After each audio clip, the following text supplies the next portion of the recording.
Why am I going to Pakistan? Yeah. There's nothing there for me. You know what I'm saying? So my mindset was very small, but my boy's mindset was more open. He was more business minded. Those people, I went outside the airport to get a taxi. Everyone was just like surrounding me. Got stopped by the police. One guy comes up to me. Yeah, hello brother, are you okay? I'm like, yeah, welcome to Pakistan. I'm like, yeah, assalamu alaikum. He's like, where you from? I'm like, from England, but originally from Africa. So as I'm talking to him, within seconds, people just surrounding me, bro. Get killed over here, please just tell my mum I love her, you know what I mean? They ran down the mountains holding a gun. So I think it was like 5 or 6 of them. And I was like, what do I do? He's like, film. This is content, film. They're not gonna kill you, film. I got stabbed twice. I got shot at 3 times. So that's what made me want to change myself. At least I can walk in the streets of Sydney or Melbourne and I don't have to always watch my back all the time. Because in Maryland's a dark place. People will just shoot you or hanging out with certain people. I believe in death. I've been thinking, wow, like, why did this happen to me? Bro, sometimes God made a plan for you. Bro, listen, all the roadman watching this podcast and TV, none of you guys can do nothing. We're in Afghanistan, unless you're slightly connected with them. It's like I'm the lost in the real.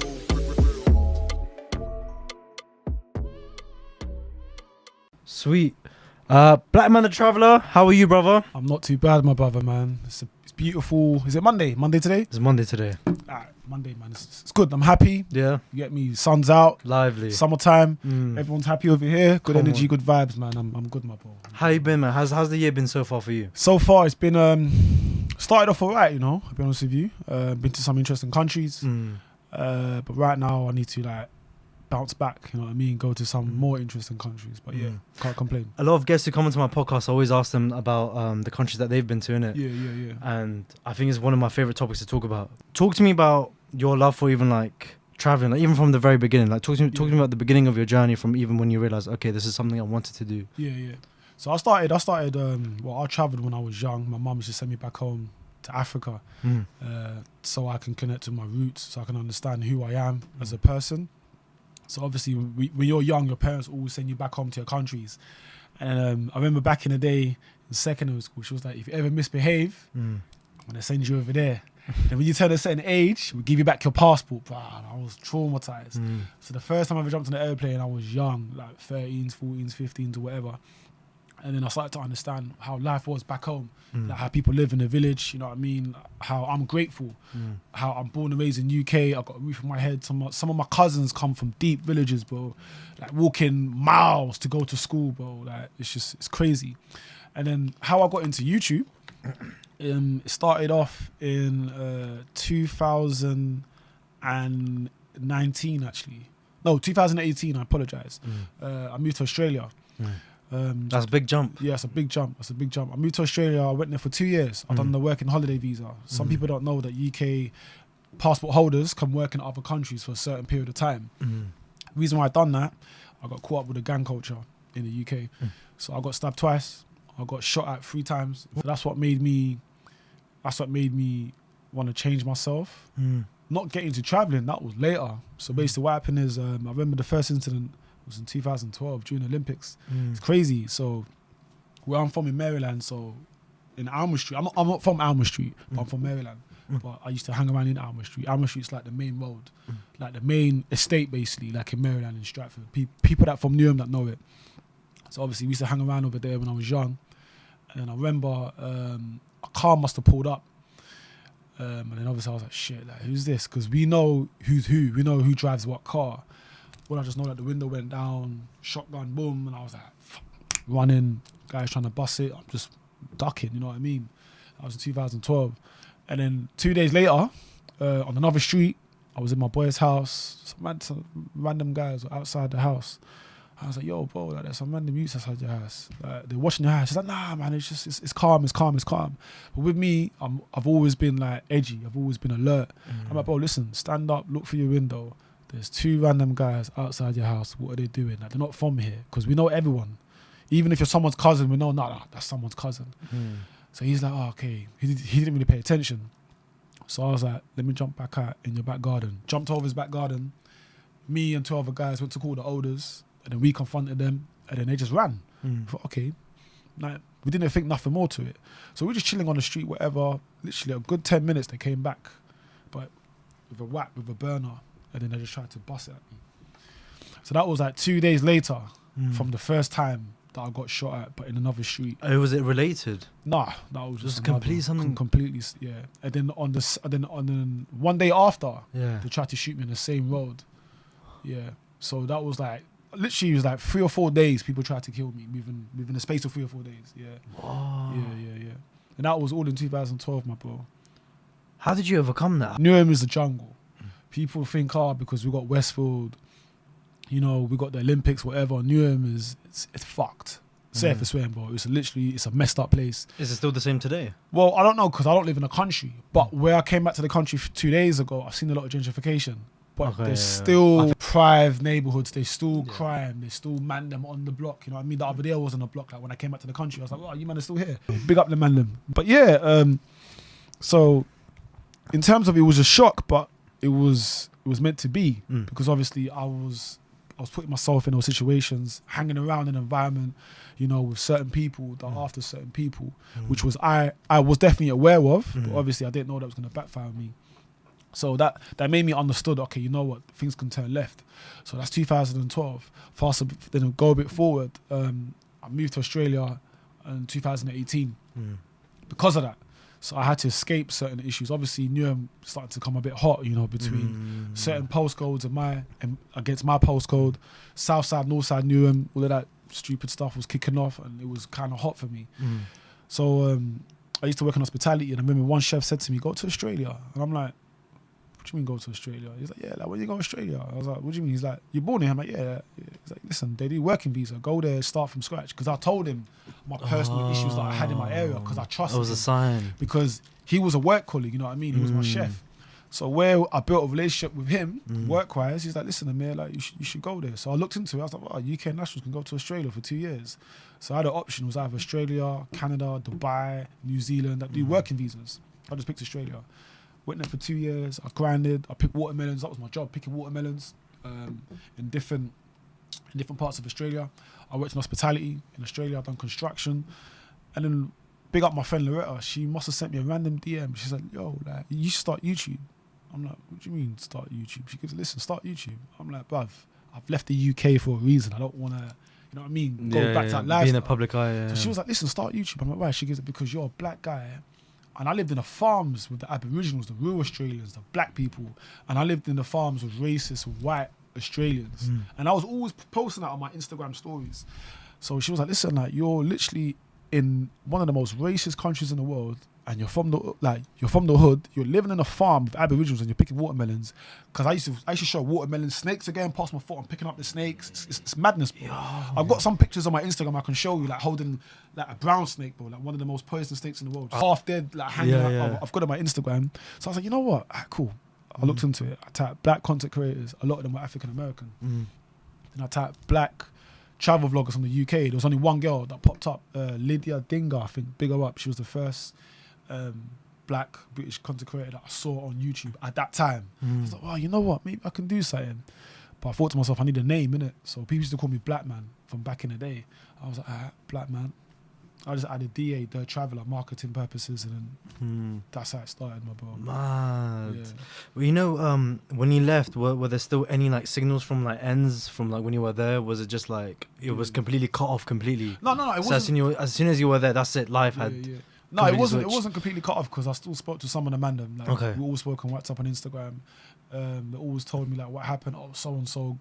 So I was always connected, like what's happening over here in Newham. But I was always like, at least I can go to bed and no one's gonna like do something to me. You know what I mean? At least I can walk in the streets of Sydney or Melbourne, and I don't have to always watch my back all the time. Because in Maryland's a dark place. People don't understand. Newham's a dark place. Like people will just shoot you because you're hanging around with certain people, or people will stab you in front of your mum or your sister. You know what I mean? So I didn't want to be exposed to that type of environment. So I just chose to sometimes speak to some people, and sometimes like then I had to leave Australia because they had a strict lockdown. I just bought myself a big like DSLR camera. I don't know what it was, Nice. a Sony A7 II or 1. Then I went to Thailand. I remember it was 3 countries. It was Thailand, Myanmar, and Vietnam. I started vlogging, but I didn't know what I was doing. Yeah, that's always the case though. I don't know what I was doing. Yeah, Even from this day, I still don't know what I'm doing, bro. Like, people that gonna comment, it's true. I don't know what I'm doing half of the time. I'm just doing a 360. Yeah. So I remember I just had the big camera. It was shaky, no stabilization. Like you put the mic rod on top. It was weird. So I'm vlogging, guys. I'm in Thailand, Bangkok, guys. I'm in Myanmar. I'm in Vietnam. I'm just like, what am I doing? Then that's when I was watching like Drew Binsky. A big YouTuber from the USA. Oh, he went to Iraq, didn't he? Yeah. Bold and Bankrupt. Backpacker Ben. Jeez. And they were doing like some amazing content. I was like, wow. Kirk Kaz. I was like, wow, I want to be like them. So I was kind of doing like what you can buy for like $10 type of challenge. The video didn't really do well, but I'm traveling in it. I'm starting off my career. Then the YouTube kind of it fell down for me in terms of traveling because the COVID kicked in. And every country was closing off its borders. But the countries that weren't closing off the borders, it was kind of costing an arm and a leg to even get there for where I was. So I came back to the UK mid 2020. And then, So then I went to Argentina. I apologize. I got stuck in Argentina for like 9 months because they had a strict lockdown. Yeah, my wife's Argentinian. So what happened, so before she wasn't my wife, but like we were dating. Yeah. So I got stuck in Argentina for 9 months, and then I was just like contemplating like how am I going to revive my YouTube career. So I was making COVID videos. That's the only thing that was trending at that moment. COVID-19. I was making vlogs. They weren't doing well. Came back to the UK after I left Argentina for like 9 months. Then I started making some vlogs in the UK, but they weren't really like popping off type of thing. Then I started doing podcast interviews. Actually, I used to interview people. And then that was kind of going okay, but then I was kind of missing the traveling type of like, it was in your heart. It was in my heart. Yeah. So I was like, damn, what am I going to do? Fast a bit forward, 2022, I got married. Then I remember I spent my honeymoon in the USA. And then I had to connect. Big up Hood Vlogs. He's one of the biggest content creators in America. He goes to some of the most dangerous hoods in America. So he gave me some connects in LA. He gave me some connects in New York. So I started doing hood vlogs in the USA. I went to the ghettos in LA. I went to Nipsey Hussle's neighborhood, RIP Nipsey, in the 60s. I went there. I went to the Games neighborhood. I went to Harlem. I went to Washington Heights. I went to some serious neighborhoods. And then I started vlogging. They done some okay numbers. Yeah. They were like my first vlogs. And then my boy just hit me up. He's like, yo, man, you gotta go Pakistan. I'm like, what? He's like, yo, you gotta go Pakistan. I'm like, bruv, like, I'm in America. Like, I'm with my wife, honeymoon in Pakistan. He's like, yo, listen, you need to revive your YouTube career. And I was like, what's Pakistan have to do with it, bro? Like, I'm kind of confused over here. Like, at that time, I wasn't understanding. So, bro, listen to me. Go Pakistan. No black person's been Pakistan before. I'm on the phone to him, loudspeaker. I'm Googling it. Travel vlogs, Pakistan. Literally. Yeah, because I'm thinking, like, maybe this can help. I'm, like, Googling it. Pakistan, a lot of them were, like, white people. They went Pakistan. And then I was like, wow. So I was like, black content creators, Pakistan. None. Babes, I'm getting Pakistan. Yeah. It's like out of the ordinary. I think the way you reacted was kind of valid. It's like, why am I going? Not being like, why am I going Pakistan? Yeah. There's nothing there for me. You know what I'm saying? So I was kind of, my mindset was very small. But my boy's mindset was more open. He was more business minded. So he was looking out for me. So I was like, Pakistan. Then I was like, okay, you know what? Maybe this can work. Surrounded by good people. So I was like, you know what, babes, I'm going to go to Pakistan. She said, ain't that dangerous? I said, yeah, but you know, I believe it's whatever's meant to be is meant to be. I've always been a free spirit person. Yeah. So I was like, cool. I left over there. I remember I bought a one-way flight. No, I got my visa. I paid someone to get my visa. Got a one-way flight over there. And I remember I flew from Miami to Turkey to Istanbul. Sorry. Istanbul to Islamabad. I apologize. And on that flight, people just staring at me thinking, are you okay? Like, are you lost? Like, why are you here? Like, why are you here? And I'm like, I'm coming to Pakistan. They're giving it for what? I'm like, to vlog. Like, they were just confused, bro. People even taking pictures of me in the aeroplane. So I remember I had business cards. I just started handing out my business cards. Guys, I'm a YouTuber. They were like, yeah, but you got 7,000 subs. Yeah, I know, but like, I'm trying. Still, I'm trying. Still building. I went to Pakistan with 7,000 subs. And then on the first day I landed, I made a video, first time in Pakistan as a black man. And I remember within 3 weeks, it got 1 million views. 1 million views in 3 weeks. But I went to Pakistan with 7,000 subscribers. I didn't reach the YouTube threshold. So I had the subscribers, but obviously you need to get 4,000 watch hours. I didn't reach that. Pakistan was the country that made me go like this. Boom. That was the country that actually helped me like become who I am. It was Pakistan. Big up Pakistan. What was it like? First day. First day, went for immigration. They thought I was a drug dealer, which I understand because obviously the way I look, the way I dressed, my hair. So they probably thought, oh, what am I doing it?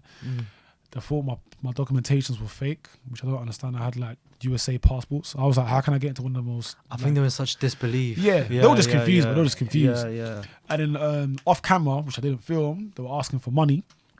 I said no, numerous amount of times. And then they tried to... They asked you for money? Yeah, they did. A lot of times in Pakistan. I didn't really know how... It was culture. Yeah, I don't even know. Like, I don't know how it was... That's mad, you know. I don't know how it was for foreigners to go in that country. Maybe because I was a person of colour. I don't know, my brother. All I know, like, they just, give me some money. I'm like, no. They're like, give me £50. I'm like, oh, I don't have money, which I did. But why am I giving you money? You know what I mean? But I didn't vlog it because obviously I'm in a country where it's very military type. You know what I mean? Like, there's a lot of military around there. And I don't know how they are going to be with a person like me, regardless of my passport. That's what I'm saying. So I got stopped. They put me to a room. They checked my bags to make sure I wasn't, hiding any drugs. They even checked my hair. Boom. At the end of that, they were like, give me money. And I'm like, brother, you're not getting no money off me. Like, I'm not like one of these foreigners who you think like you're going to have to arrest me for something. You know what I mean? It's like, brother, give me money, $100, $100. Like, I don't have money. So I just started filming. Got my camera, my little Sony, filmed it. Got it on camera, then he's like, delete it. I'm like, no. I'm like, I'm going to delete it when you let me go. Because this can save me, you know what I mean? Like, this little clip of what I have with you can get me out in certain situations. So I had to think quick. Then they'll double back in. They're looking at my passport. They're thinking, oh, is your passport real? I said, brother, I've got like 7 American stamps. How did you even get here in the first place? Bro, like, it's not making sense. America's one of the hardest countries to get into. Yeah. So they were like, double back in. And I was like, scan the QR code. My business, like my YouTube card, they scanned it. Oh, this is you. Duh, I told you, like I'm a vlogger. Even though I had 7,000 subscribers, I wasn't like that big at that time. Then after a little, back and forth, I was there for literally half an hour. Then they let me go. And then literally once I left there, got my bag. No, sorry. Once I exit those people, and then I went outside the airport to get a taxi. Everyone's just like surrounding me, bro. You can see it on YouTube, like I'm holding the camera, right, guys, I'm explaining the situation, I got stopped by the police, And one guy comes next to me, hey, hello, brother, are you okay? I'm like, yeah, welcome to Pakistan. I'm like, yeah, assalamu alaikum. And he's like, where you from? I'm like, oh, from England, but originally from Africa. So as I'm talking to him, within seconds, there's people just surrounding me, bro. Just that, you can see the video on YouTube, everyone just surrounding me. Yeah. So as I'm standing, I'm thinking, what is happening here? Then I realise, I'm going to go viral over here, my bro. And from that day, everyone just surrounded me. I'm filming it. Jumped in the taxi, went to the hostel, boom, slept, left, walked around the streets of Islamabad. Everyone just looking at me, bro. Police, people touching my hair, touching my skin, even squeezing my bum to see if it's real. It was weird. It was weird. Pakistan was weird for me. Then I realized, yes, this is my moment. And thank God I listened to my boy because he gave me the best advice. I saw as well, bro. It's his highest viewed video as well on his YouTube channel, bro. Yeah, bro, congrats to you, bro. Thank you. Well done. Thank you. That's mad. Yeah. So what? So by that week they were very welcoming. Very welcoming. Very hospitable, bro. Cool. Okay. Yeah, very hospitable. Amazing. So apart from that incident in the airport with the security, that was on the negative situation I had in Pakistan. But then after that, it was just all genuine love, hospitality. It was 10-10, bro. It was 10-10. Did you have like any worries? Like you're like, okay, cool. They're welcoming now, but did you feel like something might happen? There's some thoughts in the back of my head where I thought, dangerous. Maybe, I don't know, ISIS or Taliban or whatever. Because obviously, when you hear about these countries, from Western media perspective, they always think, terrorism, dangerous, there's kidnaps, whatever. So at the back of my head, I thought something might happen to me. But then I thought, hold on a minute. If I give them good energy, I should receive the same energy back. Facts, yeah. Oh, my bad. So I've always been that type of person. Like, if you give me good energy, I'll give you good energy back. So yeah. Speaking of, I know you've been to Afghanistan. Yeah. Big up Afghanistan. You met with the Talibans. What was that like? I was mental, bro. So Pakistan grew my channel. Then I went to India on the same year. And then I've done some European countries like Romania, Estonia, Serbia. And then the same boy says, bro, you gotta go Afghanistan now. Yeah. Like, this guy's a guru. Yeah, you know? Whoever this yeah, guy yeah. is, he's like, I don't know, he's like a messenger. Hey, Yeah. He's like, bro, I think this. Yeah, hey, big up Hassan. He knows. He's like, yo, you gotta go to Afghanistan. I'm like, bro, this is the Taliban we're talking about. This is when the Taliban took over again, when the American troops pulled out and then they left the trillions of dollars of war equipment in Kabul all over the country. I said to him, bro, like, this is the Taliban. All the diplomats left the country. So if I get arrested or kidnapped, no one's coming to help me. My mum, and me, we don't have that type of money to be paying ransom money. He's like, bro, you're black. Black man, a traveller. You done Pakistan. Do Afghanistan. You're gonna go viral again. No, search again, innit? I did a search again. No black people has been there, because the only black people have been there have been like USA British soldiers. Yeah, you know what I mean? Yeah. Ain't no foreigner. But Afghanistan, they've been fighting for the last 40 years, my bro. They've been in and out of war 40 years. These guys are warriors. So I was like, you know what? Fuck it, I'm gonna go. Went Pakistan. Went to the Afghan embassy in Peshawar. Oh my lord, that one was a bit techie still. I went there, and then they just looked at me, like just staring at me like this, like they got their guns. I was like, Assalamu alaikum, alaikum salam, like the popo, like on their deen, that type of stuff. They're like, what are you doing? Oh, I want to go to Afghanistan. Can I get a visa? They're just staring. Everyone look at me like this, like their eyes like this. And I'm like, damn, this is a bit peak. But they can't do nothing. Even though I'm in the embassy in Pakistan, but still, it's a bit like, I don't think they can do You haven't anything. done anything wrong. You haven't said anything mad. Do you know what I mean? So Like, this is just the... But still, I'm looking and I'm dealing with the Taliban in front of me, like the people that we see on TV, you know what I mean? Yeah. I'm thinking, and they got some big beards and they're big. I'm thinking, so at this moment, I'm getting intimidated. I'm like, can I get a visa, please, for Afghanistan? Yeah, passport. Gave them a passport. They're just looking through. Oh, you been in Pakistan? Yeah. Looking through. Sit over there. Just sat over there like a little kid, I'll be honest with you. Just sat like this, like a little kid. Quiet. They've got my phone, because you got to give your phone, they pull it somewhere, so you can't even call anyone. So it's a away. Myth. Yeah, you just got whatever happens, you got to hold it down and just try to be smart to get yourself out of that situation. So I'm just boom. Then they go to me, oh, you're not a spy? No, I'm not a spy. Because obviously that was my old passport. I had American stamps. Obviously America, Afghanistan don't get along. I was like, brother, I'm a YouTuber. Once again, here's my business card, scan the QR code. They're not understanding. I'm like, yeah, give me your phone. Me, this picture, video. So I'm trying to explain to them, because remember, they got my phone in it. So they had their phones. Oh, okay. They kept me there for like half an hour, got the visa, and then boom, spoke to my tour guide, I'm coming to Afghanistan. He's like, are you ready? I'm like, I'm ready. Are you ready to meet the Taliban? I said, no, I'm not ready to meet the Taliban. I said, I'm not ready to meet the Taliban, my bro. And then literally, I remember, got a flight from Pakistan to Dubai, and then Dubai to Kabul. On that flight, everyone was just staring at me once again. But this was a different type of stare. People just looked just confused, curious, like, what's this guy doing here? Like, my hair, my nose ring. You know what I mean? Like, I was wearing like weird clothes, like hippie type of clothes. I landed in the airport. Oh my God. I just remember seeing guys with guns, you know, like long beards, just staring at man. I remember seeing some UN people, because they had like the jackets that said UN, and they were coming through. So though there were some foreigners on my flight, but it was mostly like diplomatic, humanitarian type of thing. So all political stuff. Yeah, political stuff. And then they just asked me questions like, what are you doing there? I'm not gonna lie to you, I was thinking, brother, I want to jump on the next flight and leave this country, because it was a bit scary, the interrogation in the airport. I'm just talking to them, and they let me go after, once again, like half an hour, come outside the airport, there's just bears of them, guns, walking up and down, looking at me. I'm like, fuck. I'm just making a little video, guys, I'm in Afghanistan. Then I went to the car park. Then I met my tour guide. Then he saw me for the first time. We spoke. I said, bro, I might leave in 3 or 4 days if it's going to be like this. Because, bro, it's weird, you know. I'll be They're the just same. staring at me. Men, women, everyone just looking at me like this. Yeah. Picture. Can I ask you something? How since Pakistan, then you go to Afghanistan, Yeah, bro. And you've been people perceive you in a certain way. How did that make you feel? Did you feel intimidated? Where you're like, this is normal? Yeah. I mean, like, in the moment? I mean, I felt scared at certain moments.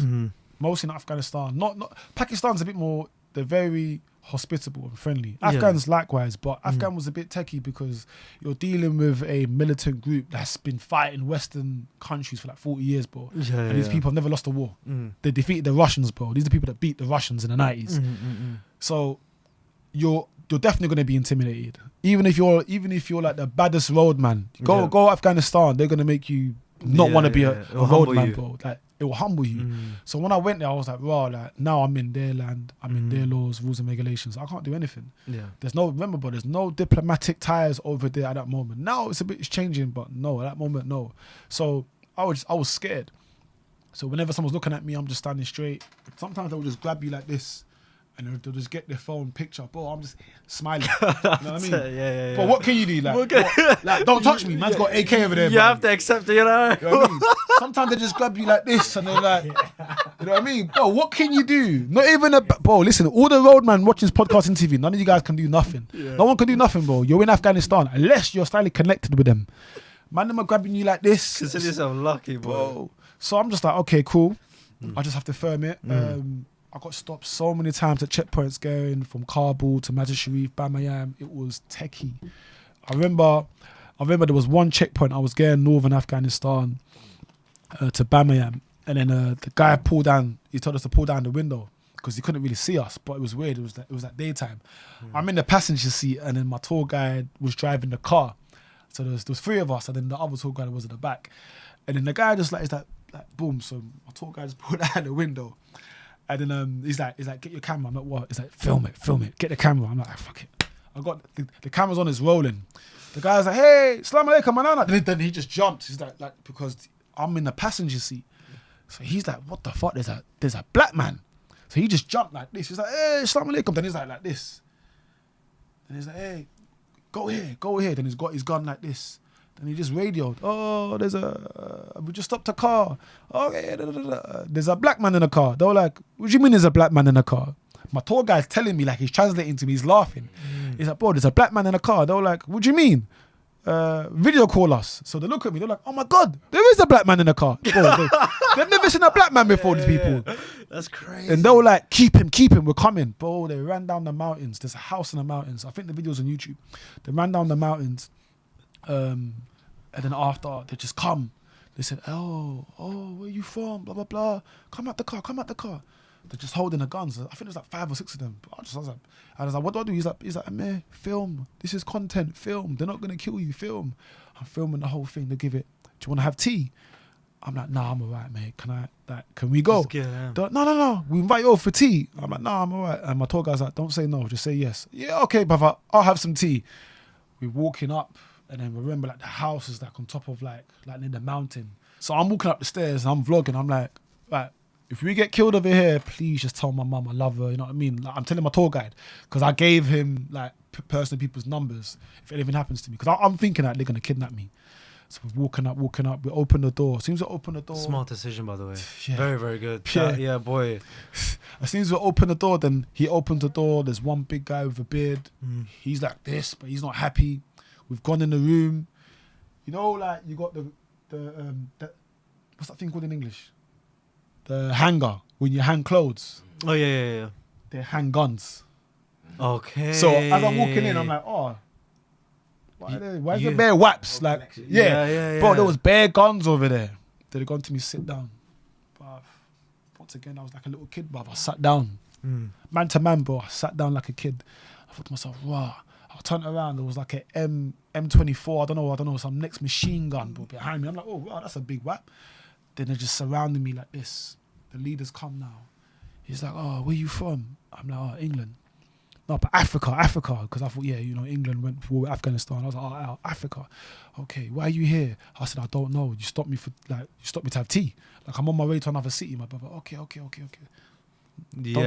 talk. I like how upfront you are as well. You're like, look, I'm A to B. That is it. You know, I don't need to tell you anymore. That's it. Keep it as simple as that. Then he's like, don't talk. Yeah. Papa, I was not talking. When he said don't talk, I don't talk. When he says talk, I talk. You know what I'm saying? Remember, I'm in their land. These are the Taliban, bro. Then he's gone to me, you want tea? I'm like, yes, brother, I'll have some tea. I'll have some tea. And he gave me tea, gave me some sweets. They're talking to me, whatever. Then I started clock. Like, these men are kind of chill because their body language, like, they started to relax a bit. Yeah. They're letting me vlog the whole thing. I'm thinking, like, what's happening here? Are they going to let me vlog and then kill me after? Like, I was kind of confused. I'm like, bro, like, I'm in the middle of nowhere, so I'm filming the whole thing. Started taking pictures, shaking hands. Then after they gave it go, They let me go. That was the first ever time I had a proper like stop, military stop on the road by the Afghans. On the same day, we carried on driving. Another Afghan just on a scooter stopped the car with his little AK rifle. He's like, get out the car. Come out the car. He's stopping me. We're speaking. And I was like, can I hold your gun? He's like, okay. He just gave me his gun. Fuck, what the hell? Yeah, he gave me his gun. And he's like, welcome to Afghanistan. That's when I realised, wow, this is another country, bro. Yeah. You know what I mean? Like, but it's scary. It's scary. I wouldn't say don't go. I would say go, but get prepared to get arrested for a couple of hours. You know, like, we're living here. Yeah. We're like, I'm in London, you're in London. You forget that these type of places exist. You have to adapt to other people. You have cultures. to. You have to. You can't just go there with your mentality. Oh yeah, I'm from London. Nah, yeah. That don't work. It doesn't. Yeah, that don't work, bro. America alone as well. Yeah, that don't Again, work. you're different. It don't work. I remember I went to the hoods in the USA when I was filming. I remember I went to Nipsey's hood. That was one of the most dangerous hoods I've ever seen. Like, been to. Even I was scared. I was like, wow, like, it's a bit techy. And I went to another hood, Jordan Downs Project. I think that's where they filmed Menace to Society. So I went there, and then the guy that gave me the connect, he told me to come. So I got an Uber. The Uber driver was like, why are you going there? I'm like, bro, I'm going to vlog. The Uber driver didn't want to go inside the hood. So he dropped me like on the outskirts. You know when someone says, why are you going there? That's when you know the place is dangerous, So man. I'm just there, and then the guy's like, where are you? I'm like, I'm over here. He's like, okay, walk to this house. He gave me the address. I stood outside this house for like 15 minutes. There was a car watching me all this time. I'm like, bro, where are you? Cars are driving past, up and down, up and down, up and down, up and down. I'm like, bro, where are you? Like, it's getting a bit scary. I wore different colours because, you know, in America, Crips and Bloods, all these GDs, whatever, like, they take the colours and the gangbanging seriously. So I remember I wore like all black, like different colour jacket. Just neutral. One guy jumped out the car. He goes, yo, get in the car. I was like, yo, bro, one guy told me to come in the car. He's like, yeah, man, get in that guy's car. I jumped in the guy's car. I was like, yo, where's da-da-da-da-da? Nah, man. I was like, bro, you've been here the whole time. I've been watching. He's like, yeah, man, we're making sure that you're not a fed.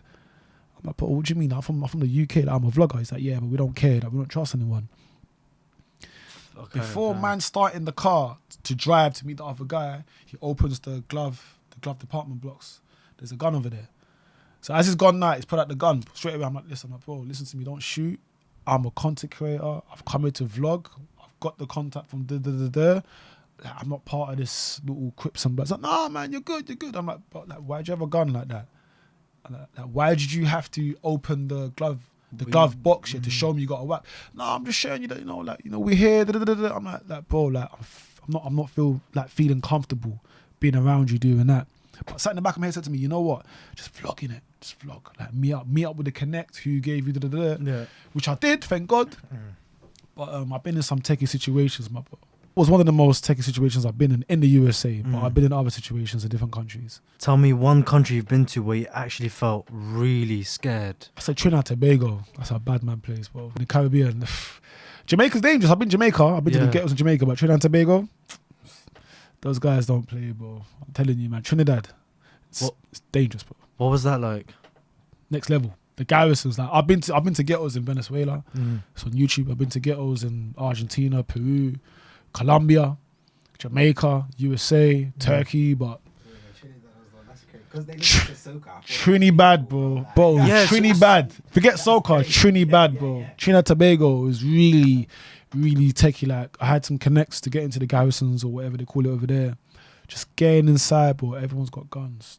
They're not scared. Like, they're showing you they got guns, and you're filming as I was doing. Man, them are behind you holding a gun. Someone could just kill you, bro. You look into their eyes, they kill us.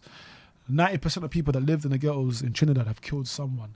That literally most of the guys are they've either lost someone or they killed someone, bro. Trinidad's a bad man place. And I've been in situations where I'm filming, I'm seeing someone's heads on the floor, like frames. Yeah. Because someone said to me, oh, so-and-so got killed over here 1 day ago. I'm thinking, wow. Trinidad, as if it's just like another day. Trinidad Tobago does not play. Even the police, like, they pulled up on me one time. I was filming in one ghetto. K-Man 6, I don't know if you know him, but big up K-Man 6 is one of the biggest musicians in Trinidad Tobago. And I went to film around his hood, and then the police stopped the car that I was in, And then they were just like, come out the car. But when they stopped, they just pulled up, got the guns like this, putting the guns towards us. There's 3 of them. 2 jumped out, 1 stayed in the car. I'm just like this, bro. I'm just like this. And they were just saying to me, listen, do not move. Keep your hand like this. Just tell them that you're a vlogger. You come to vlog. So they're talking to everyone. And then while they're talking to me, I'm talking. They give it like, where are you from? I'm like, London. They give it, no, you're not. I'm like, yeah. I'm like, officer, listen to me. I've got my ID on my pocket, yeah. I'm going to reach out and show you my driving provisional. Because it's got, UK, Yeah. Then you can see who I am. The picture matches me. Cool. Showed him. He's like, what are you doing here? I was like, bro, I come to vlog. Like, And he's like, but why? I'm like, I'm a content creator. Once again, I gave him the business card, scan the QR code. You can see my face, whatever. Type my name in Google, it pops up. But the gun's still pointing towards me. Then he's just like, the other guy's pointing his gun towards me. The other guy's talking to me. Done his research. He says, go. Get out of here. Go. We don't want to see you. Trinidad and Tobago is techie, my bro. It's techie. Did you know it was dangerous before you went? I knew it already. Okay. I already knew like the consequences just by going there, but obviously you have to make content sometimes. I've seen your interview, #Brady. Big up #, bro. Oh yeah, no, bro, I Big up appreciate it, man. Yeah, because that interview is inspiring. I think you two should collaborate. Yo, collaborate, bro, man. Speak to him. #, I don't know where you are. I'll message him. Speak to me, I'll mate. message him for you. And stop drinking too much, #. I'm joking. I think you and would be fantastic. Whoa. Yeah, I've seen his vlogs. That's a collaboration there. Yeah, I've seen his vlogs. His interview, I've seen you interview a lot of people, but his one was inspiring. Yeah. I'm not gonna lie, I was like, damn, bro. I didn't know he was doing that for that long. Yeah. And he was on different platforms. Everyone has a time. But man, if you've come this far now, man, there's so much more. Yeah, I know. What's like the next destination you want to go to? The one you really want to visit? You know what? So, where you from? Iraq. Iraq? Oh, I thought you were from Iran. And no, my mom is Persian. Yeah. I'm trying to go to Iran, bro. Amazing. Next week. Amazing. I've been to Iraq. Iraq is very cool. You're not good food. Yes. Good food. Yes. I was gonna ask you actually. Tell me about my country because I've not been to Iraq. You never been to Iraq? No. What? Yeah, I know, man. But I'm planning it. Iraq. How can I describe it in one word? Words. I would say beautiful, hospitable, very busy. Because it's busy, bro. And the food is amazing, bro. Yeah. Amazing food, amazing people, very funny characters. I met some funny characters in Basra, in Baghdad. Funny characters and beautiful in terms of like natural beauty, bro. And there's one more word. There's a lot of history. Yeah. A lot of history. And it's not what people think it is, bro. Oh, okay. You speak French? No, I know some words, but I just. What languages can you? I can speak Spanish fluently because my wife's from Argentina. Are you self-taught? No. Well, yeah, like she taught me. She taught me. So I speak a bit of Spanish, English, of course. My mum's from Uganda, so I can speak a bit of Luganda. Swahili, no, because my father's Tanzanian Rwandan. I don't really know that much words, but just Luganda, Spanish, English. Yeah, French, I know some words. Come see, come ça, I know. Bonjour, comment ça va? You know what I mean. Get by. Can I ask, what does your family think of you doing all of this, knowing that you're in dangerous territories? My mum, in the beginning, she couldn't understand. And she was like, why are you putting yourself at risk? You know what I mean? Like, why are you doing this? But then, as I told her, I want to inspire people of colour. I want to inspire the Asians, the black people, the mixed race, and say, look, if I can go to X, Y, and Z, if I come from this background, if I come from this deprived neighbourhood, you guys can do it. You know what I mean? So I told my mum, listen, I'm doing this for a purpose. I believe I found my purpose in life. I think everyone has a purpose in life. You just need to discover like what you want to do. And thank God, traveling, like it taught me a lot. Like it humbled me as a person because I went to, like, for example, Pakistan. Why am I going to Pakistan? You know what I mean? But when I went there, it changed my perspective about Pakistan. When I went to Afghanistan, when I went to Syria, when I went to Somalia, Iraq, these countries, Venezuela, it changed my perspective. Even China this year, I was like, you changed my perspective. So traveling made me become more humble. It made me appreciate what I have. You know what I mean? Right now we're speaking, bro. We're in a safe environment. Look, there's juice over here. You got water. Countries that I've been to, people don't know if they're gonna eat like tomorrow. They don't know where they're gonna sleep. I've been in situations like that. Man. Yeah, I've been in some rural slums. So I'm like, whoa. So it's humbled me. It made me appreciate what I have. And it's just like self-knowledge, you know what I mean? Like I'm learning all the time. I'm traveling. Every country that I go to, even now, like just coming here, I was like, oh, I didn't know. Like, oh, Northwest is like this. I'm learning new stuff, bro. So there's a process. There's a process when you travel around the world. What's the biggest learning when you've been out there? What's like one big learning that you learned? Don't judge a book by its cover. You know what I mean? Not everyone is gonna be dangerous everyone that comes from slums or ghettos, not everyone is dangerous. Not everyone's gonna kill you. They're just in an environment. It's not their fault. You know what I mean? There's certain situations like it can be their fault. It depends on like what they're doing, like maybe to make money, just depends. But in terms of like where they're living, it's not their fault, my bro. You know what I mean? They just happen to adapt to that environment and they grow up in that environment. So just like don't judge a book by its cover. You know what I mean? So that's one thing I learned about traveling. Yeah. What was talk to me about Syria? What was Syria like? Syria was actually interesting because I went there twice. I went there last year when Assad was in power. And then I went, last year, February or January. And then I went again in December when he left. When the HTS or whatever you want to call them took over. That was a bit interesting. Was that when I wanted you on the podcast? Yeah. That was Syria? Yeah. Okay. That was Syria, bro. That was Syria. Okay, tell me, because I was like, cool, because I was like, bro, I'm getting Syria. Yeah. And I was like, we'll talk about when you come back. Yeah. So, that was when Assad left and like the rebels, whatever you want to call them, like they were in power, and it was like, whoa, that was very different from the first time I went there. The first time I went there, you couldn't really speak about politics. You couldn't really like film in a certain way. You couldn't really speak to females and get them on camera. But when the rebels took over, I can see there's a bit of like liberation, like there's freedom. They've been liberated from a guy and his dad had been running the country for like almost like 55 years. So I can see there's a bit of freedom, but then there's more guns in the streets because there's a lot of people with like guns and whatever. My first interaction with the rebels, like, because I went through land border, I don't fly. I'm not risking my life because, you know, certain countries are bombing. So when I went through land border and they saw me through the Lebanese-Syrian border, I was just like, what the heck? It's like a little Afghanistan again, but this time a bit more lawless.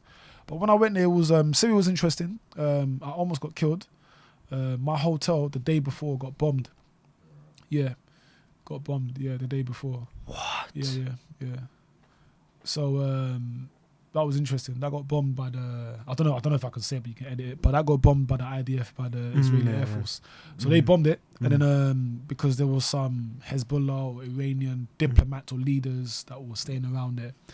And then the next day, I went to the hotel. It was still standing, but the building next door to it got bombed, but the hotel kind of got affected, but it was still standing. Yeah. So then I remember I went there with my boy, big up Abs Venture. We went there and then we were just thinking, oh my God. So in the night, I was just praying to God, please, if I die. Because the Iranian people were still staying there. So the Israelis got some of the targets, but they didn't really get everyone. So that was an interesting story in Syria. Almost got killed. And then I went to some of the places where Assad and the Russians were like bombing people. Bro, it looked like apocalypse, to be honest with you. Like City of Homes. It looks like what you see on TV. Like it looked like Gaza, to be honest with you. It was bad, bro. It was bad. Like, did you get thrown out there? I don't fly. Flying to Syria, that's a no-no. I'd rather go through land border where I know, because if you go through land border, you pay off people to take me here, take me there. But when you're flying in the air, bro, it's a myth. But Syria now, I wouldn't say it's dangerous, but there's a lot of internal problems happening within the country when Assad left. That's from what I can see, because I've seen it when he was there and when he left. But I'll definitely recommend people to go, but be clued on, because anything can turn left. I'll be honest with you. I felt more safe in Afghanistan than Syria. It sounds a bit weird. Yeah. But in Syria, there's different fractions. So you can go from one city to another city, and then when you're driving certain checkpoints, you go through one faction, you go for another faction. You don't know how the other faction is going to handle you. I'm being real. There's so many different militias or whatever. But when I was there, I was just praying, don't kill me. That's what I was thinking. Like, every time I was getting stopped, don't shoot me or just don't kidnap me. And thank God, nothing happened. I like that, but you still push yourself to go. I still push myself. I want to get...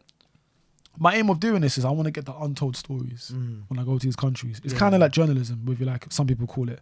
I want to get the untold stories, but more raw and authentic way. You know what I mean? And I want to capture the stories, get people on camera, and I want to be at certain moments and say, look, I've been here, or right, I've been in this country.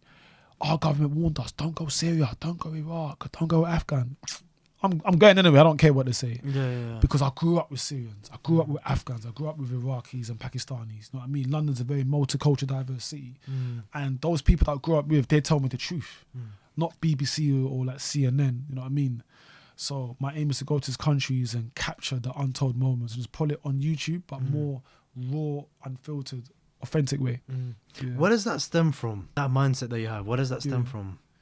You know what? R.I.P. Nipsey Hussle, innit? I used to listen to Nipsey quite a lot before he died. And I just liked his mindset about the marathon continues and how he kept on like using like the marathon concepts and just keep pushing. Even if like you fail, you keep going. So I kind of had his mentality. But in terms of the traveling industry, even from this day, bro, I got ups and downs. Some videos do well, some videos don't do well. It's part of the game. But I've always had this mantra that I believe in, 2 words, time and consistency. Use the time that God gave you and be consistent. So as long as I use my time wisely and I be consistent in whatever I want to do, I'm going to get to where I want to get to. But it's going to take time, consistency, and maybe discipline as well. But I believe in those 2 words. From this day, I always say to people, time and consistency, because I started in 2020, and then I went viral in 2022, Pakistan, and then I took a dip. And then 1 year later, I think it was 2023 then I went to Afghanistan, so I came back again. But I kept on being consistent, but I kept on using my time. So every time it went down, I was using my time. I was watching other people, how they vlog. I was analysing other people. Wow, they do this, but how come they don't do that? I want to do that. But how come they're not going to this country? I'm getting there. You know what I mean? I don't care. But I used my street mentality that I had in London. I'm not saying that I'm a bad man, but I know how to handle myself in certain situations because I grew up in the nitty-gritty streets of London. So if I can bring my background, my street mentality into these countries, and I know how to be a people's person, how to interact with people, it can get me out of certain situations, which it did. So there's certain things that I use, but I stick to time and consistency. That was well said, man. Yeah. Wow, I could not have said that any better. Yeah. That was great. Yeah, so, bro, what made you want to start being a content creator? Like, what made you want to get involved in this? So for me, I've always been into filmmaking. I was making short films, I was writing film scripts. Of course, COVID hit. I lost passion with everything, lost touch. Got writer's block when writing film scripts. Just stopped. Like, I was writing short films all the time. And then I was like, at the back of my mind, I was like, I gotta keep something going. I can't just be at a standstill. Something's gotta move in it. And I was like, all right, let me do podcasting. But the podcasting thing, it wasn't intentional of, let me just do this for now. When COVID stops, then I'm like, I'll quit. Again, I got that friend as well.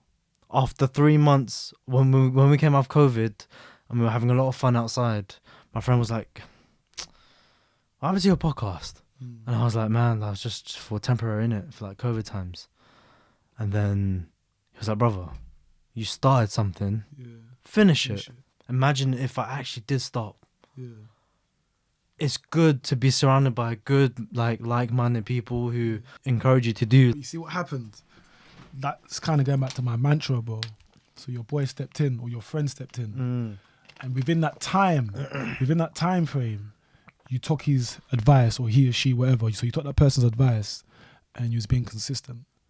So imagine if you didn't use that time from listening to that person. Yeah, and then being consistent in what you're doing, all of us, even you, my bro, we won't be sitting in this room right now and having a platform, which we do. Facts, yeah. I'm saying. It's like we're all in sync. There's certain things that people need to understand. Certain things happen for a reason. I believe in destiny. I've been thinking, wow, like, why did this happen to me, bro? Sometimes God made a plan for you. It's either you to either open your eyes and take it in, or just be, you know what, let me ignore it. Sometimes opportunities don't happen more than once. They don't come. But once you have opportunity, take it. So I'm saying, a good thing that you, man, took your opportunity, bro. It's kind of scary as well, because I know there are people out there who do encourage their friends to do something, but it's like they don't want to listen. Yeah. It's just their mentality, innit? But it's scary, bro. And it's not going against them. Like, if that's how they think, fine. Yeah. Fair enough. Yeah. But I just think so many missed opportunities, like because you don't know, it can change you, man. You know what I mean? So it's one of those ones there. But thank you for letting me come on. I really appreciate it. Yeah, no, I've been watching your stuff. I was like, damn, man. No, bro. I like the way this guy. Do you know what it is? I had you. Do you remember the 3 years ago? Yeah. I had you. Yeah, we met up 3 years ago. Wait, did we met up in another podcast? Yeah, bro. 4 years ago, there was actually this wasn't the OG podcast. I was a part of another group podcast. Yeah, bro. This isn't the OG, bro. I was. It was called Young But Grown. Yeah. Before this, I was part of another group podcast. Yeah. Was that in Peckham? I'm basically the Beyonce of Destiny's Child. That was in Peckham, innit? Was that in South or something? Where was it? It was in South. Peckham. Yeah. South. Yeah. That's where the first time I remember I've seen. And that was in the Guap. the magazine. That was in their first ever office. They were running podcast, and we shot it there. Yeah. And that's a throwback, you know. And I knew as well when I saw him. I said, "Bro, I had to get you on. I have to get you on." Yeah, we stayed connected from that day. I remember. I remember. That's what I was thinking. I swear I've seen you somewhere before this. Yes, you remember. Yeah. Back that's like 2021. I think. But you see, that was COVID times. Yeah. And I didn't start it. Then I quit. Yeah. And I started my own, and I quit again. And then my friend was like, "Brother, you pattern up, and you started it. Finish it." I appreciate it, man. It means a lot. Wow, that's memories. Crazy, isn't it? Yes. Time has changed. Times have changed, bro. And see, when you met me there, I didn't even go to those countries, Pakistan, Afghanistan. They were interviewing me through like maybe like my videos in Turkey or Vietnam or maybe the hoods. I think it was the hoods in America they were asking me questions about. Because I went Pakistan in 2022 and I met you 2020 or 2021, I think. But brother, there was a story that was stuck with me that you said on that podcast, and I wanted to ask you about it. Yeah. You said you hitchhiked at one point.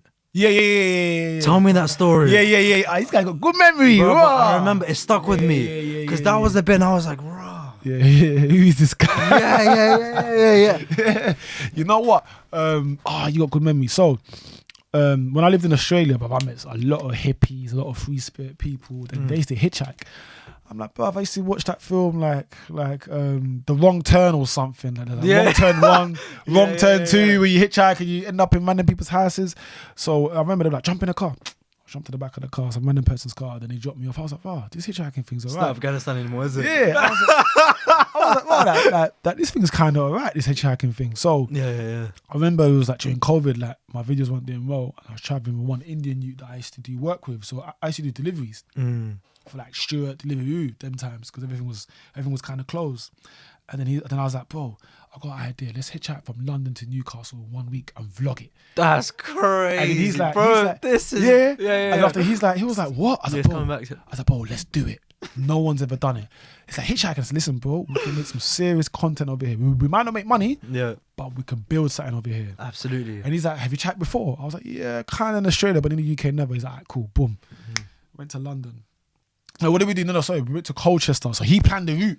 And I just wanted to vlog everything. I remember I was vlogging on that big DSLR camera and he was filming on his phone with a selfie stick. This is when none of us had bread.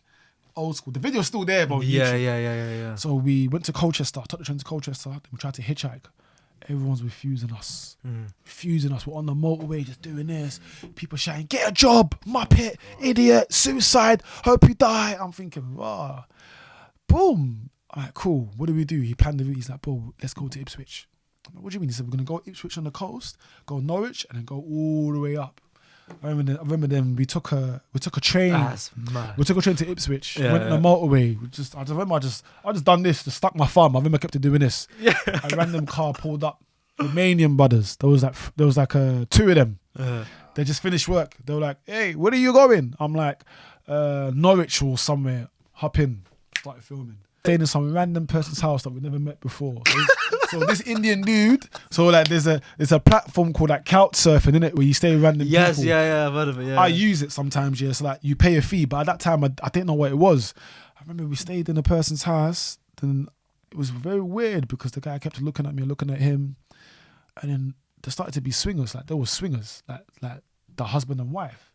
And she was like, oh, you're very handsome. I'm like, oh yeah, thank you. I'm thinking about ain't your man in the living room. Oh yeah, he's okay. He's open-minded. I'm like, but at that time I'm thinking, like, I'm just ignoring her. I'm like, alright, cool, whatever. Then she's gone to him. Oh yeah, you're very handsome too. So I'm looking at the Indian guy. I'm thinking, bruv, like, is something happening here? Yeah. And then after he's come in the room, and then he's like, wow, like you're very beautiful, like black, da da da da. And the other Asian guy, because he had long hair, oh, you're very handsome. I'm thinking, bruv, like, am I high or they're just hitting on us? Yeah. And then they ask some weird questions like, oh, you guys ever like, you know, and I'm like, what do you mean? Like, you guys ever like, you know, like kissed each other or whatever? So at that moment, I'm thinking like I'm into girls, innit? I was like, bro, like, I'm into girls. Like, not being disrespectful. And he's like, no. Like, he's like, no, like, obviously, he's like, yeah. He's like, even me, like, I'm into girls as well. And they were like, oh, like, you guys ever, like, done stuff with, like, couples before? But this is off camera. Yeah. So I'm thinking, like, what do you mean done stuff? Like, I knew what was happening, but I was kind of confused. Oh, like, have you ever kissed a man? Like, have you kissed, like, husband and wife? I'm like, no. Listen, darling, we didn't come here to sleep in your house for that. We came to sleep on your house because we needed somewhere to stay. Like, we're going to stay. It's like a horror movie. Yeah, like we're going to sleep for one day and then we're going to hitchhike the next day. I felt so uncomfortable, bro. I swear to God, like, the door, like, I remember, like, we had a spare room. The door didn't even lock. So I was just like sleeping, waking up. As soon as I saw the sun going up, packed my bags, left. Didn't even shower, just brushed my teeth, washed my face, left. It was weirdest thing I've ever experienced in the UK. Then after, from that day, we went from town to town, went to Sheffield, hitchhiked to Sheffield, went to Leeds. Bro, we hitchhiked all the way up, stayed in hotels. Then we went all the way to Newcastle. It took us 1 week. We stayed in a random person's house as well. Some random girl from Poland, I don't even know. 1 week. Yeah, 1 week, bro. This is why I say this memory. I'm like, you have to listen to the story. Yeah. And I thought, you know what? It's content because no one really does that in the UK. It's an experience. It's a crazy experience. Just on that as well, when I said where does it stem from as well, not the mentality, but bro, you see small little plants growing in your life. Yeah. It's like later on down the line, you didn't know you were gonna go out and vlog. That's true. This is where it started. Yeah. I tried the filmmaking. Yeah. But there are hints as well in your journey.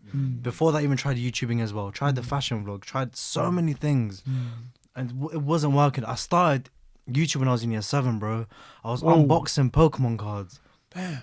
I was unboxing Pokemon cards, bro. Bro, it's long gone now. It's long gone now, bro. I started from when I was in year 7. It's been in back of my mind. I'm like, one day I know I'm gonna find it. Start the channel, delete it. Start the channel, delete it. Start the channel, delete it. Why? There was the belief. It's just the consistency and belief. But I knew creating and content creating was at the back of my mind. Same way with the vlogging stuff. So you've been speaking it since the whole hitchhiking stuff.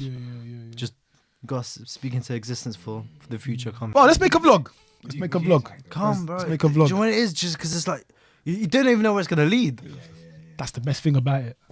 It's that adrenaline. It's that rush. And people thinking, oh, these guys are mad. But you know what? We're giving you reality. Because back in the day, like in the 70s, a lot of people used to hitchhike. If you think about it, people used to jump random car from place to place, from A to Z, or maybe to go to work. You know, you forget how much freedom you have in life. Yeah. Just do it, bro. Yeah. Do it. Yeah. What's holding you back? Nothing, bro. What's gonna happen? Bro, there are no rules. Yeah. No rules. And even if people judge you, so what if people judge you? Let them. It's your life, innit? It's your life. You live your life how you want to live. You know what I mean? So people even say to me, black man, like, why do you hitchhike? Why not? Like, you're not scared? Of course I am, but why not? You know what I mean? Like, at least, I'm not gonna lie to you, like, at least like when I get to a certain age, I'll be like, wow, I told my kids, you know what? I met the Taliban. I hitchhike. I went to the ghettos in Jamaica. These are memories, bro. You know what I mean? I went to Syria, like when it was active war, bombs, boom, boom, boom. Now that you're a family man, yeah, bro. How does that make you feel knowing that you go to these places that are dangerous and stuff? As a father, do you tell yourself at the back of my mind, like, man, what if? Do you always have like what if thoughts? I do. So my daughter's 2 years old. Oh, she just turned 2 last month. So obviously, congrats, man. Thank you. So obviously, like being a father is a bit hard because of my job. Because obviously I have to go to countries to film, I make content. Yeah. So there's some countries I'll be like, oh, it's not really worth going. Some countries I'll be like, you know what, I might as well take that risk. But at the back of my head, I'm thinking, I'm doing this for her, bro. Yeah. Like whatever happens, I'm doing this for her. Like, I know it sounds weird, but if I die, like for example, like right now I'm gonna go to another country and it's fighting and I'm vlogging and I'm trying to give you guys that content. If I die, I've done it for her. So at least she can say, you know what, my dad, he lived. You know what I mean? Like, and also I provide for my kid, but my dad, he lived. Like, he done something out of nothing. He came out of something from nothing. Like, he built it something from nothing. So there's a lot of times like when I'm traveling, I'm thinking about her. Like, even today, I'm thinking, well, like, what is she doing? But I'm doing this to make sure that she can, you know, live a good life, because the money is good in the traveling industry. Sometimes it's bad. It depends on the months. Some months are good, some months are bad. You know what I mean? Like a normal job, but it's that freedom that I have. You know what I mean? Like, I'm like, you know what? In 3 weeks, I'm gonna go here, but at the same time, I got a kid and I got a wife. But it's my daughter. I'll be thinking, you know what? I gotta be careful, because at the end of the day, God forbid, touch wood. There could be one time I can go to a country and I might not be able to get out of that sticky situation. You know what I mean? Even though I've got so many situations in the Caribbean, in the Middle East, in Africa, but maybe this next country, boom, boom, it might not work out. So I'm giving myself a 3-year period. I'm 31 right now. I'm turning 32 end of this month. So I'm saying to myself, as soon as I turn 35, I'm quitting. But why? Because first, I'm a father, and I think it's important to be there with your child. Like, I'm missing the daily things. Second of all, I can't be 35, 36, 38, like late 30s, 10 and 40s, traveling around the world, doing the same thing what I'm doing. We have to adapt with the times. Whether we like it or not, I don't know. Traveling content might die in the next 4 or 5 years. Who knows? Or maybe it might become way more bigger. But I can't be doing the same thing what I've been doing for the last, like it kicked off in 2022. So let's just say like for the last 3 years. I can't do it, bro. I see what's getting popular as well is family vlogs are growing massively. Yeah. I tried that, but nah, it's not for me, bro. Is it too much? I just, you know, I don't want people to know like personal life and stuff. Yeah, you do. what's separate like, what's your partner's name? Like, what's your daughter's name? And I got stopped a couple of times over here. Oh, wow, your daughter's grown. Like, who are you? Wow, like this is that your must missus. be weird. Who else said that to me? I think HP said that as well. They're like, yo, when he goes to like parents' evening or something, they're like, oh, yo, can I meet your son or whatever? And he was like, oh, it's weird. Yeah. In the beginning, I used to post like my partner and my daughter like on my IG. I used to make a lot of family vlogs. Like, I got a second channel, and that was originally like a family vlog channel. It was called Black Man the Traveller Family Vlogs, and I thought people are commenting like da. And then I brought them over here because I don't live here. I live in Argentina. People don't understand that I live in Argentina. So when I come back over here last year, she came over here. My mumsy met my daughter for the first time. People are stopping in the streets of Central London. Yo, can I get a picture? No problem. I'm polite. Yo, I'm like, but bro, how do you know her name? Oh yeah, that's your wife. Yeah, but how do you know her? She don't live in this country. And how do you know my daughter's name? Like, I had girls and guys stopping. I went to Nottingham Carnival last year. I went to film it. People are stopping me, girls and guys, like old people, young people, mentioning my partner's name, my daughter's name. Wow, your daughter's beautiful. She's grown. Hi, I'm thinking, bruv, like, who are you? So when it comes to that, I'm thinking, you know what? Privacy is key. Sometimes it's not always good to show off what you have. Facts. I think it's good to protect what you have. Absolutely. I don't mind, I'm in this country, whatever, but at the same time, personal life, you need to protect because evil eye. You know what I mean? Even when I travel, people even comment, wow, why do you stay in hostels? Why don't you stay in 5-star hotels? I don't have to. You know what I mean? I like to stay in hostels because I meet other people that's in the same situation as me. They're travelers. They're backpackers. They want to meet random people. Do you want to hitchhike? Yeah. Oh, do you want to go to that ghetto? Fuck it, let's go. What, stay in a hotel, just me like in the bed by myself and just getting food? It don't make sense. You know what I mean? It's not part of the experience. It's not, I could show off and stay in the 5-star hotel in this country, you know, and do jet skiing and do this type of vlogs, like jump on the top of a parachute. I'm more raw, authentic. You know what I mean? Yeah. Yeah, like the people, the like real a local life. Yeah. What is the authentic way. Yeah. And going back to your question, I think privacy is key, my bro. So I always think about my daughter. You know what I mean? Always think about her and my wife. But I think privacy is key. I don't want to let people know who's who and like what I do. Nah, man, that's evil eye. You know what I mean? I believe in evil eyes. Yeah. Even some family members, like I don't speak. I don't trust. You know what I'm saying, my bro? You got to protect what you have. Absolutely. So. Yeah. Brother, what is next for you? Yeah. Fingers crossed. I'll go Pakistan again, even though what happened in Pakistan and India, I'm a maniac. So I might You're go a celebrity then. Yeah. Celebrity and a maniac. No, yeah. wait for you to come. No, like wait, the signs at the airport. He's back. Black man. Zindabad. You know what I mean, man?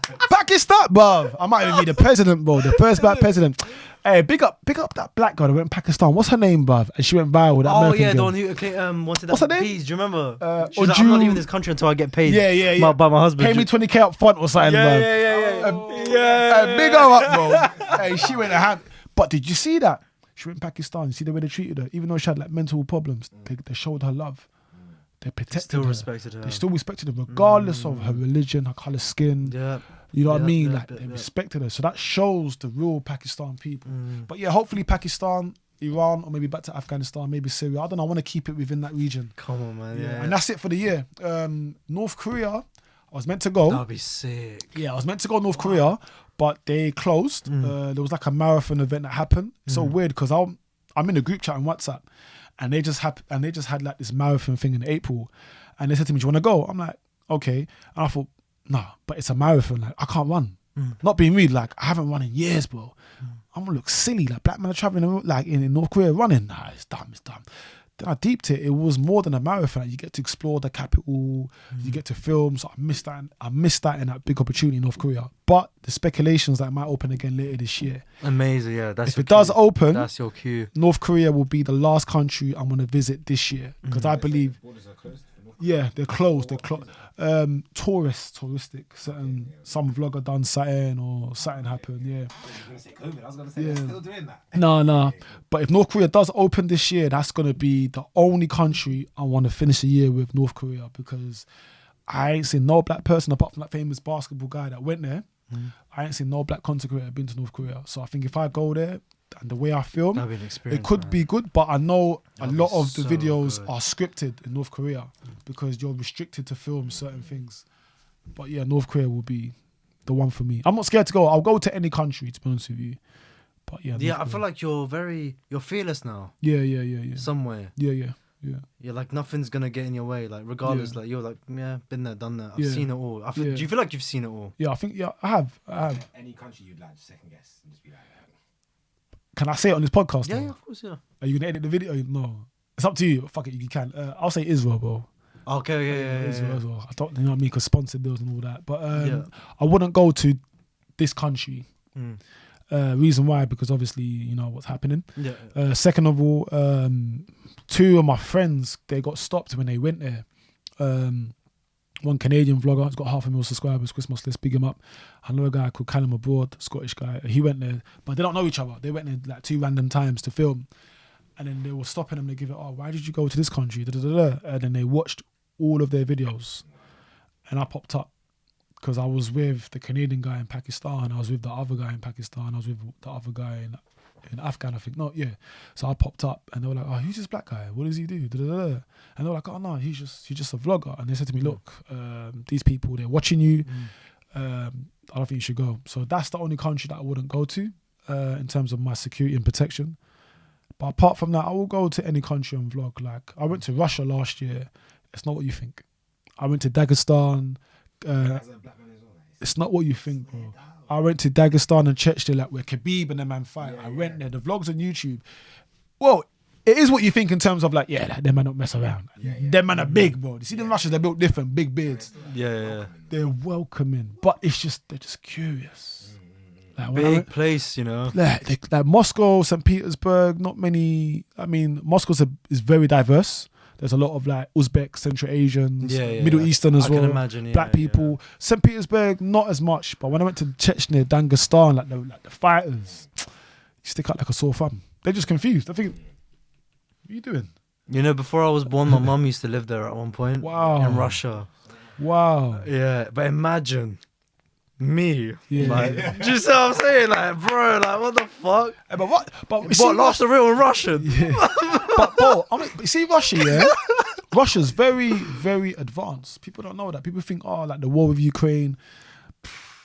Russia's very clean. They're current, yeah, bro. They're Very clean, Yeah, very yeah, yeah. advanced. Even China, I was in China in January. I was scared to go China, but when I went China, I thought I second guessed about China. China's the most advanced country I've ever been to. Yeah. They've got robots driving you, bro. Like I had food They're living in delivered 20. to me by a robot in a hotel. Here I've got guys and scooters, bruv. I mean Uber drivers. Deliver who? Boss man. Oh, how long? Cold. You know what I mean?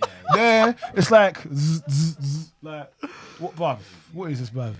China's advanced, bro. Why can't the world just be all in sync and be current at the same time? Like, look at Japan, brother. They're living in 2050. So why can't we all be in sync at the same time? Why are they so ahead of us? Do you see what I'm saying? You know, it is politics, isn't it? It's politics, bro. Every country's got their own agenda.